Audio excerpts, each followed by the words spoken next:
What is up, everybody, and welcome back to another episode of our Team Sky Career Mode. And today is a very special one that I've been looking forward to so much. Our first Grand Tour, the Giro d'Italia, and also the start of transfer dossier season. So there's going to be a lot for us to get through, so we might as well just go ahead and jump into it. So first off, we're going to take a look at the riders that we need to potentially re-sign for next season, and there are some big names.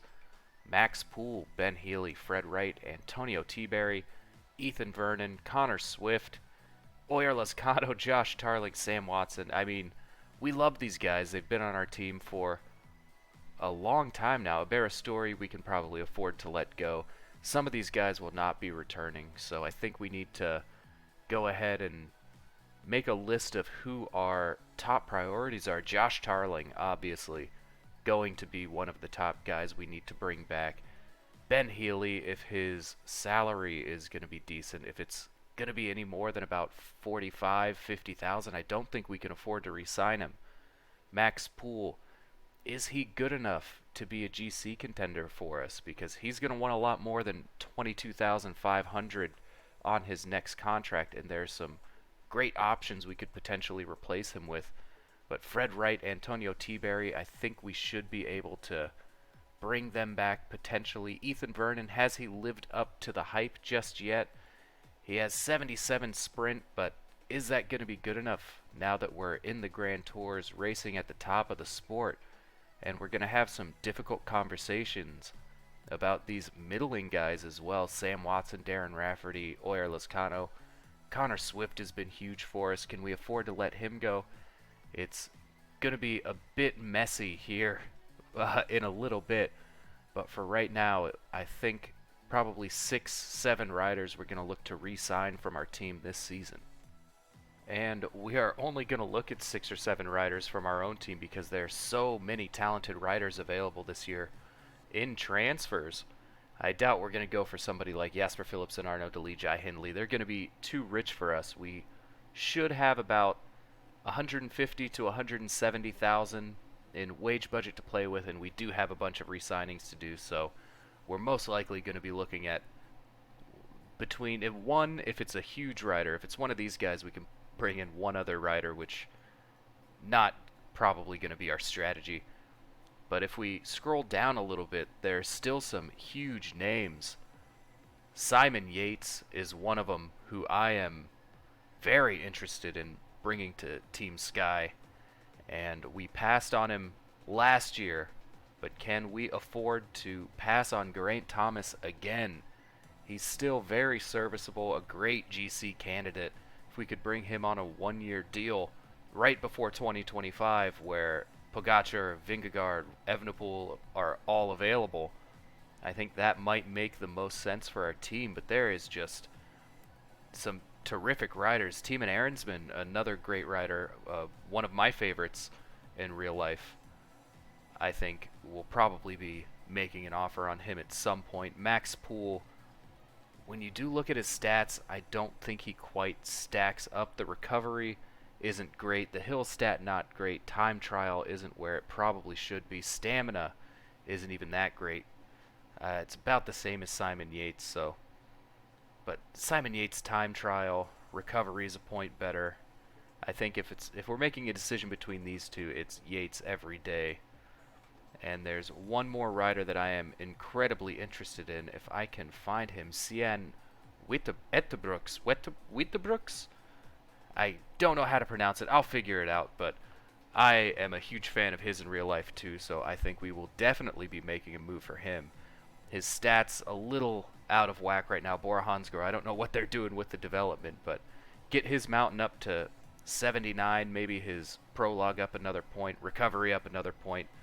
I think he could be a real threat at any one of the Grand Tours. And at the end of the day, we have decided to spread our points between a little bit of experience, a little bit of potential. We have opened our dossier with Simon Yates, Geraint Thomas, Sian Wittebrooks, and Magnus Sheffield could be a devastating one-day racer for us. I mean, get his stamina up, cobbles up a little bit more, run him through the hills. He still has a full star of potential left. I think signing him would be a real coup for our team, considering we know how good he can get in these career modes. But that is going to go ahead and bring us to stage 1 of the Giro d'Italia, our first Grand Tour with this new look Team Sky, and it's unfortunately going to be an 8.3 kilometer time trial. So this is a very big objective for us. Our objective is to get a stage win, which I feel like with this team is way more than doable. We have brought Santiago Buitrago, Jan Kristen, Ben Healy, Mark Hirschi, Davide Piganzoli, Connor Swift, Antonio Tiberi, and Sam Watson. And if one of them cannot win a stage of this Grand Tour, I think it's going to be all on me. It's not going to be the rider's fault. So if you have been watching this series for any amount of time, you know that we do not do individual time trials around here. So we will simulate this, get the results, and I will see you at stage 2. And after a somewhat disappointing stage 1 time trial, we have arrived at stage 2, Stupinigi to Novara, a 179.8 kilometer flat stage, and we did not bring a very sprint heavy squad. As we know, Ethan Vernon is really our only high caliber sprinter, but we do have Sam Watson, Connor Swift, Ben Healy. They can all put down a decent little sprint. But if we go ahead and take a look at the favorites, we can see that all of the big guns are here. Jasper Philipsen, Fabio Jakobsen, Tim Merlier, Danny Van Poppel, 4th favorite. Good for him. His sprint has really taken off. Dylan Groenewegen, Caleb Ewan. I don't think this is going to be a stage for us, but I mean, it's stage 2. It's our first shot at a stage win. We're going to have to go for it. And here with 12K left to go, we are towards the front of the peloton. Everything is back together. Jan Kristen is pulling for Ben Healy and Connor Swift. We're going to try and manage our stamina to the line. I think Healy and Swift could have a shot at this one. And Jan Kristen actually going to start to ramp up the pressure a little bit. We are really up against it, against the quality of the teams in this one. But with 8K left to go, Remy Cavagna, Kasper Asgren starting to make a move. I wouldn't be surprised if Kasper Asgren launches soon to try and make a move from a little bit farther out. It seems to be his MO in this game. But with 6.5K left, I think that time has just about ended. As with 5.5K, we're going to go ahead and pop our energy gel on everyone. And Jan Kristen starting to fall back in the order a little bit. We're going to move him up to 92 as we get swallowed up. We're going to try and move to the far right side and bump it up to 95. We're going to go ahead and start the sprint with Jan Kristen as Ben Healy can come next.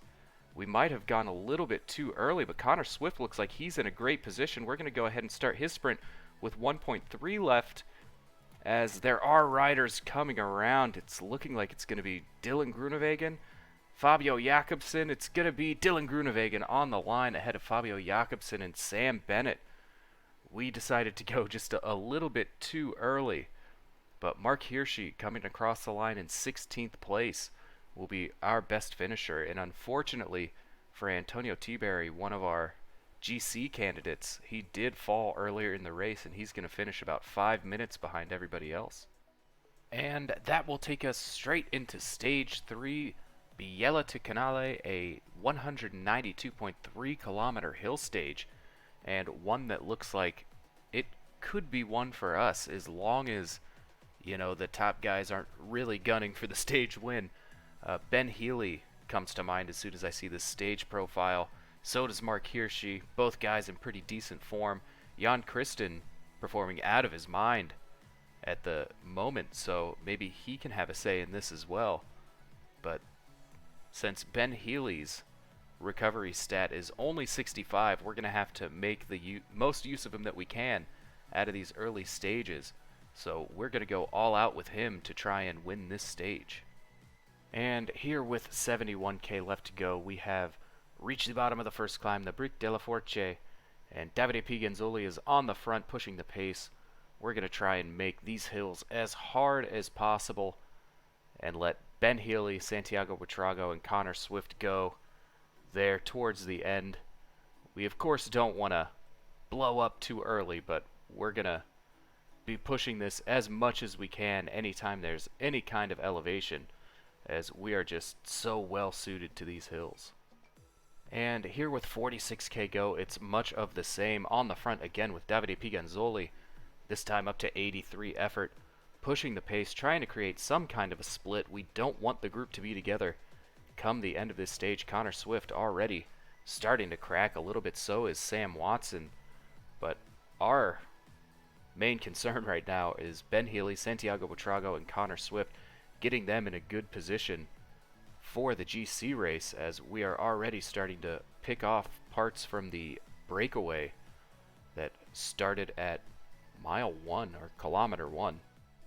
And with 38.5k left to go, we have started the Manera, a 5-kilometer climb at 4.7%. This is right up our alley. Pigenzoli still on the front.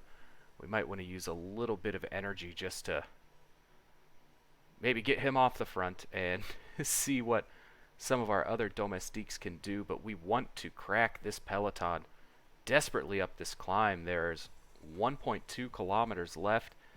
Maybe an attack here wouldn't be the worst option. We're going to try and save that for the last climb, but Pigenzoli really putting the effort in now, really pushing the pace.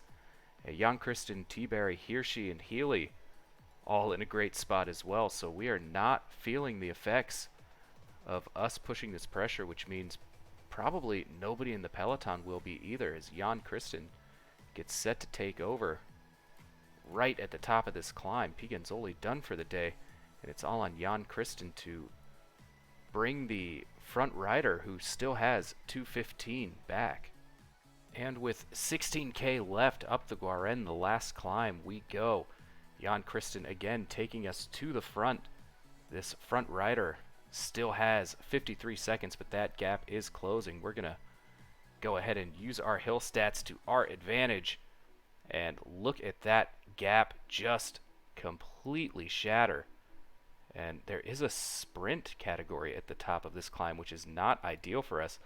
But we do have a gap right now of, nope, just closed. So it's going to be on Antonio T-Berry to get us up and over this hill. We're going to do that little sprint and then set his pace. Hold on. There was a little bit of a miscommunication there. T-Berry, after his sprint, everybody just stopped following him. So Hirschi, it's going to be his job to go ahead and pull him back.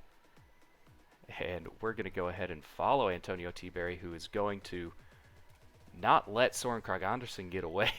We messed that one up pretty bad, but we're still going to keep the pace high. We have some decent punchy sprinters left. Antonio T-Berry actually doing a magnificent job with his 87 effort, and with 6k left to go, we're going to go pop the energy gel on all of our riders that we have left in this group, and it's T-Berry downhill to the line. We're actually going to set him up to 92, get over this little hill, see if we can create another little gap, and his energy gel is going to pop early. We're not in love with that actually, but Mark Hirschi just behind. Ben Healy's going to be in a great spot here. We're going to move T-Berry up to 94, and with 2k left, we're going to start the sprint with Mark Hirschi.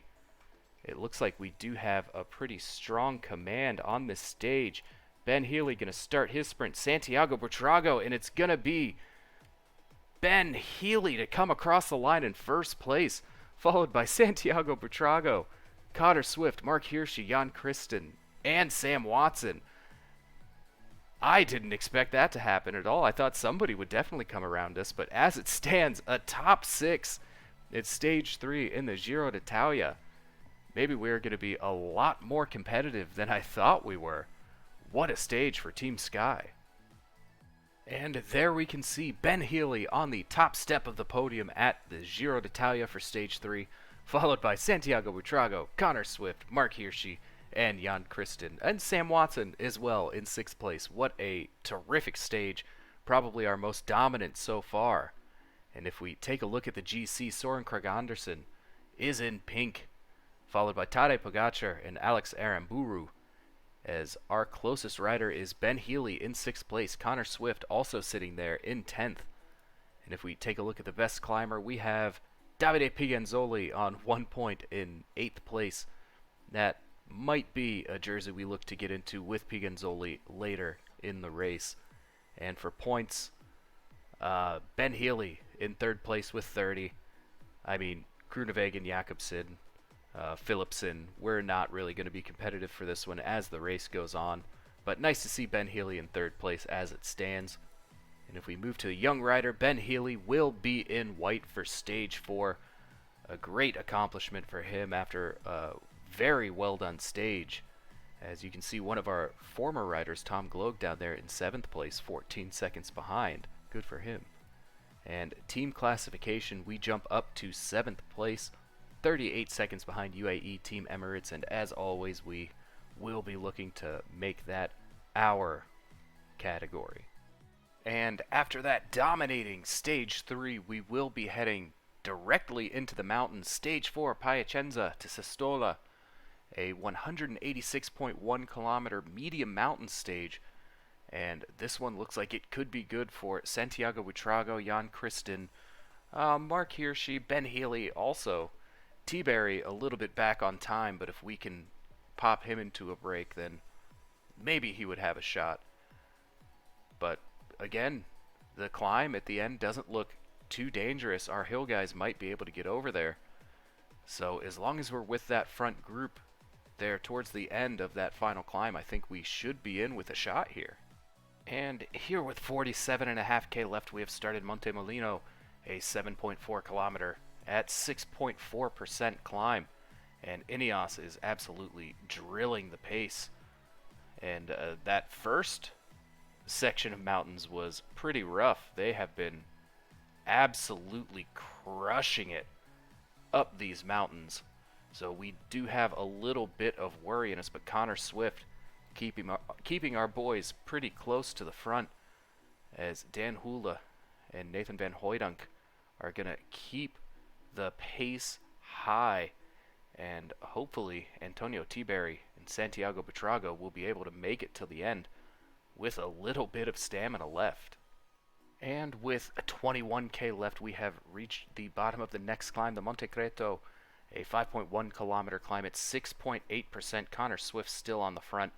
The pace is high just to protect from other riders trying to attack around us, but it's not doing much good right now as Hula is in rare form today. Ben Healy also suffering a little bit under the pace from Connor Swift as Sepp Kuss decides it's his turn to make a move, and we can't afford to let him get up the road, so we're just going to keep our steady pace. It doesn't look like he's going to get away. Connor Swift almost done for the day, and it's Ben Healy's turn to take over. Connor Swift, you've done a great job, son. And now Ben Healy needs to pull back Sepp Kuss before the top of this climb. We want to be in a good position with Santiago Buitrago for this final climb. And as it stands right now, it's looking like we are just going to be there with our 4 best mountain riders as Sergio Guita and Sepp Kuss decide to attack again. I don't know if they're going to get away, but that front group now only has 30 seconds, so we made up about a minute and a half on that climb. Ben Healy also going to go down to 85, wait for this next little elevation change to ramp it up again, and it's going to be Kristen, Hirschi, T-Berry, and Buitrago there for the final climb. And hopefully we have somebody available just to get some water before that final climb starts. And with 6k to go, we have reached the bottom of that final climb. Ben Healy regained some stamina back on the front, and we are going to set the pace high. Mark Hirschi is going to be the next to take over. And T-Berry and Buitrago in a decent spot. We're actually going to move Ben Healy even a little higher. Although Mark Hirschi and T-Berry, all of our stamina getting a little weak now as Healy runs out for the second time today, and here she starts his ascent of the Colle Passerini as Buitrago looks to be our only rider with decent stamina left, so we're going to pull it back to 85. Hope T-Berry has enough for a turn as Laurence de Plus right now in the lead. We're going to pop the energy gel on everybody, and we are starting to fall behind just a little bit, so our pace has to go up again. Mark Hirschi just holding on to that front group. Antonio T-Berry gonna be next. And how fast can he pull Santiago Buitrago to the line? With 1K left, he's gonna go ahead and start his sprint. And Santiago Buitrago also going to sprint, and he's not going to come around and take the lead. That's going to be Eddie Dunbar, followed by Giulio Ciccone. Santiago Buitrago does make the podium in stage 4, but I wish we would have played that slightly differently. I think we might have ended up having a shot at the stage win, but that gap back to Jan Christen in 15th is pretty huge, so we have set ourselves up pretty well for a GC performance here at the Giro d'Italia. And after that, Mark Hirschi has moved up into 4th place. Santiago Buitrago up into 6th. So we are well placed as GC threats here. But they are going to get the day off as it's Stage 5, Modena de Cattolica, a 175.5 kilometer flat stage. I don't think we're going to be super involved in this one, but we're going to go for a sprint with probably Sam Watson or Connor Swift anyway. And here with 10K left, Ben Healy has taken the front as we get blocked off and try to come around to the right. It's going to be Connor Swift, I think, is going to be who we're looking to launch here, but the pace just picked up dramatically. Ben Healy currently in 20th place. We're just going to have to keep switching sides, as with about 6K left to go, we're going to go ahead and pop the energy gels on everyone, trying to keep our GC riders safe as well, and we're going to move our pace up to 95. Might be a bit too early for that, but we have to catch Casper Asgreen. Andreas Krohn taking over now, and Sam Watson is going to be next to go at 95. Ben Healy got us to the front. We'll see if Sam Watson can keep us there, as with 2K left, he's going to go ahead and start his sprint.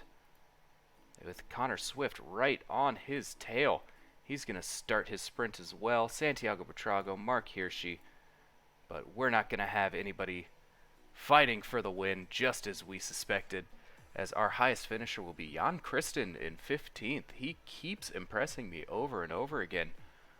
What a young rider this Swiss man is. He can do a little bit of everything.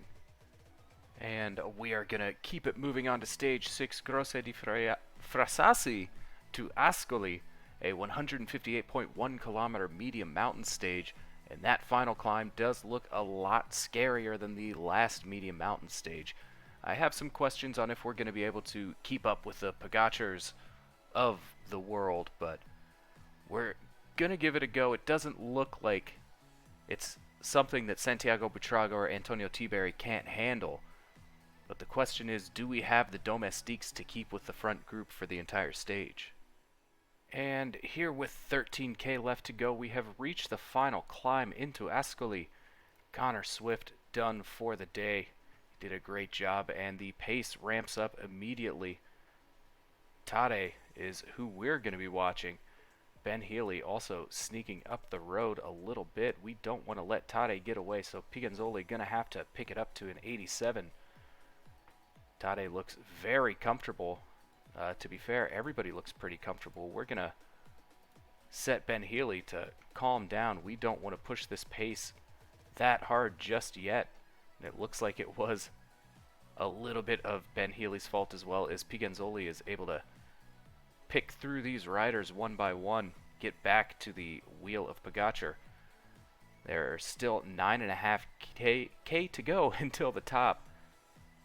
And we don't want to use any energy on Christen, T-Berry or Butrago if we don't have to. Right now, Simon Geschke and Enric Mas pushing the pace as we reach a spot where it flattens out just a little bit. We are in a group of just 28 riders, and our 3 climbers are looking terrific right now. We're going to prep Mark Hirschi for his next stint as well, but for the time being, Pigenzoli doing a great job keeping us around 4th, 5th wheel, and we're going to turn the pace up just a little bit.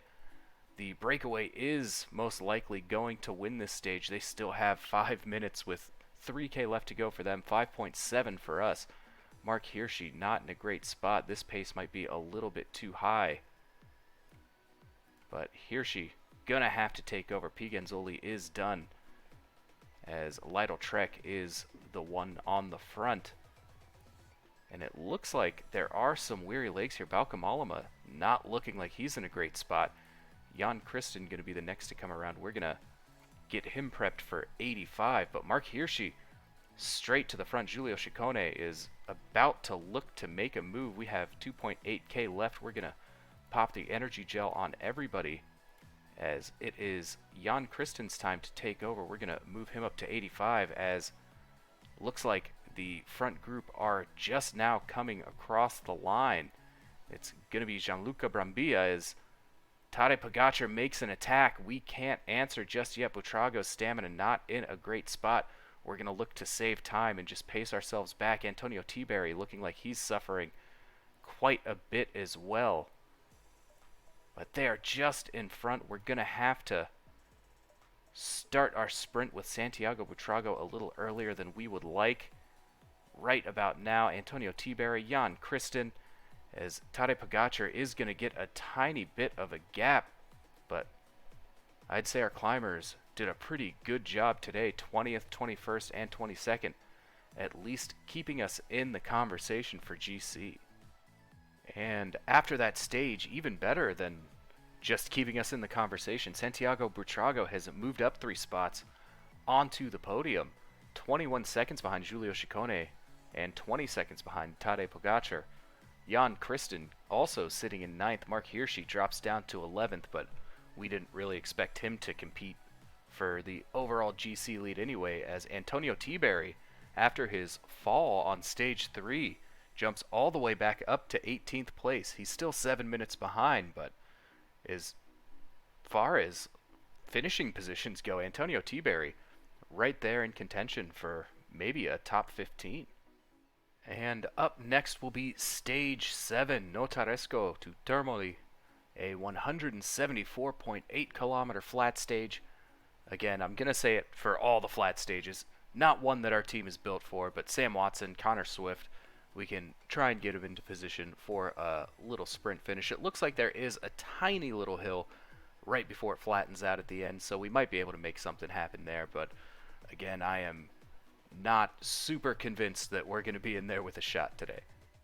And here with 10K left to go, we have Sam Watson on the front. It has been a completely unremarkable stage, so we're just going to have to push the pace here towards the end. Hope we can use that little hill to our advantage. Mark Hirschi more than ready to go with Ben Healy and Connor Swift waiting behind him. Butrago and Christen just trying to stay safe and with the front group, as now they're 6.5K to go. The effort is getting pushed up. We're going to match that, and with 5K to go, we're going to use everybody's energy gel just to make sure we can stick with the group. And now Watson just about to use all of his energy, but Hirschi is going to hopefully get us to the front over this hill. Ballerini trying to do the same for Quick-Step, and it's not working with 1.8, 1.6 to go. Mark Hirschi going to start his sprint.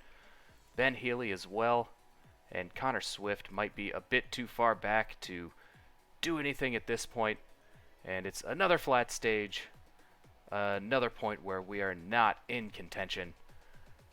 But it looks like we are going to get at least one top 15, with Ben Healy coming across the line in 13th, Swift actually in 14th as well. So not a terrible stage. We are just not built for these sprint finishes.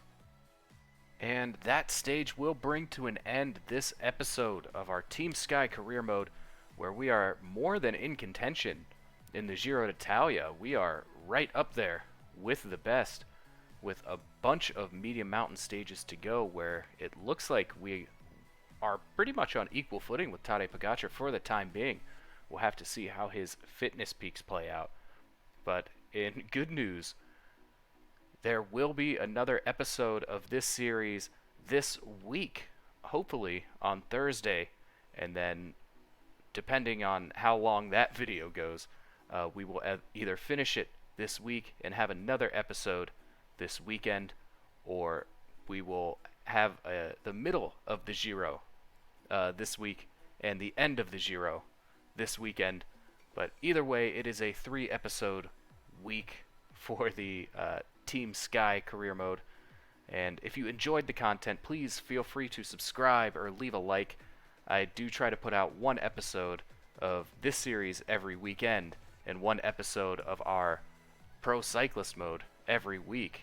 It is just a special week. I will have a lot of time to record these, so I'm gonna put out as many videos as I can in that time period. But for now, I just wanted to say thank you, and I will see you later.